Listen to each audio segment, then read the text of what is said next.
Hello hi Raziya Shihab ചാനലിലേക്ക് എല്ലാവർക്കും സ്വാഗതം. അപ്പോൾ ഇന്ന് നമ്മളിവിടെ വളരെ പെട്ടെന്നൊരു കൽത്തപ്പം ഉണ്ടാക്കിയെടുക്കാൻ പോവുകയാണ്. അപ്പോൾ വേഗം തന്നെ വീഡിയോയിലേക്ക് പോകാം. അപ്പോൾ അതിനായിട്ട് ഞാൻ എന്താ ഇവിടെ ഒരു 3 അച്ചി ശർക്കര ഒന്ന് ഉരുക്കി എടുക്കുന്നുണ്ട്. പിന്നെ അതുപോലെ തന്നെ ഒരു വലിയ കപ്പ് പച്ചരി ഞാൻ വെള്ളത്തിൽ കുതിർത്ത് വെച്ചിട്ടുണ്ട്. 3-4 മണിക്കൂറിന് ശേഷം ഞാനിത് നല്ല കഴുകി വൃത്തിയാക്കിയിട്ട് ഞാൻ മിക്സിൻ്റെ ജാറിലേക്ക് ഇട്ട് കൊടുത്തിട്ടുണ്ട്. കൂടെ തന്നെ ഒരു 4 ഏലക്കായും ഇട്ടെടുത്തിട്ടുണ്ട്. ഇനി ഇതിലേക്ക് 1 ടീസ്പൂൺ ചെറിയ ജീരകം ചേർത്ത് കൊടുക്കാം. കൂടെ തന്നെ ഒരു 1/4 കപ്പോളം ചോറാണ് കേട്ടോ, നമ്മൾ സാധാരണ ചോറാണ് ഇതിലേക്ക് ചേർത്ത് കൊടുത്തിട്ടുള്ളത്. കൂടെ തന്നെ ഒരു 1/4 ടീസ്പൂൺ ഉപ്പും ചേർത്ത് കൊടുത്ത് കുറച്ച് വെള്ളം ഇതിലേക്ക് ചേർത്ത് കൊടുത്തതിന് ശേഷം നമുക്കിതൊന്ന് നന്നായിട്ടൊന്ന് അടിച്ചെടുക്കണം. അപ്പോൾ ഞാനിതാ ഇവിടെ അടിച്ചെടുത്തിട്ടുണ്ട് കേട്ടോ. ഇനി അത് ഒരു ബൗളെടുക്കാം, അതിലേക്ക് ഒഴിച്ചെടുക്കാം. അതിനുശേഷം നമ്മളിതിലേക്ക് ഒരു 1/4 ടീസ്പൂൺ ഉപ്പും ചേർത്ത് കൊടുക്കുന്നുണ്ട്. ഇനി നന്നായിട്ടൊന്ന് മിക്സ് ചെയ്ത് കൊടുക്കാം. ഈ ഒരു സമയത്ത് നമ്മൾ ശർക്കരയൊക്കെ നന്നായിട്ടൊന്ന് ഉരുക്കിയെടുത്തിട്ടുണ്ട്. അപ്പോൾ നല്ലൊരു ചൂടോടുകൂടെ തന്നെ നമുക്ക് ഈ മാവിലേക്ക് ശർക്കര വെള്ളം ഇതിലേക്ക് ഒഴിച്ചു കൊടുക്കാം കേട്ടോ.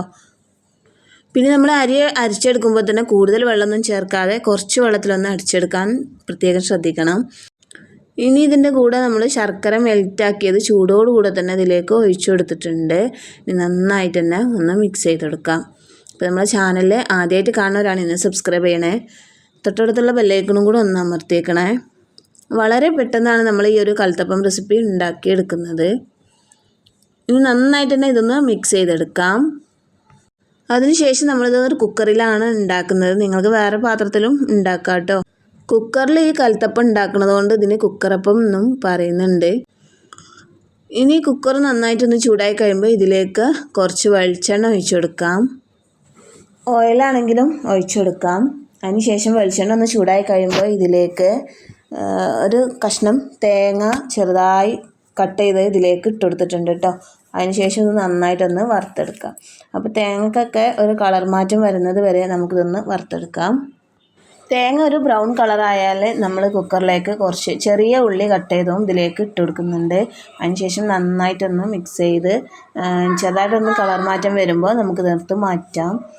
പിന്നെ ഇതിലേക്ക് നമ്മൾ കുക്കറൊന്ന് ഫ്ലെയിം നന്നായിട്ടൊന്ന് കുറച്ച് കൊടുക്കാം കേട്ടോ. ഈ ഒരു സമയത്ത് നമ്മൾ ഉണ്ടാക്കി വെച്ചിട്ടുള്ള മാവ് കുക്കറിലേക്ക് ഒഴിച്ചു കൊടുക്കാം.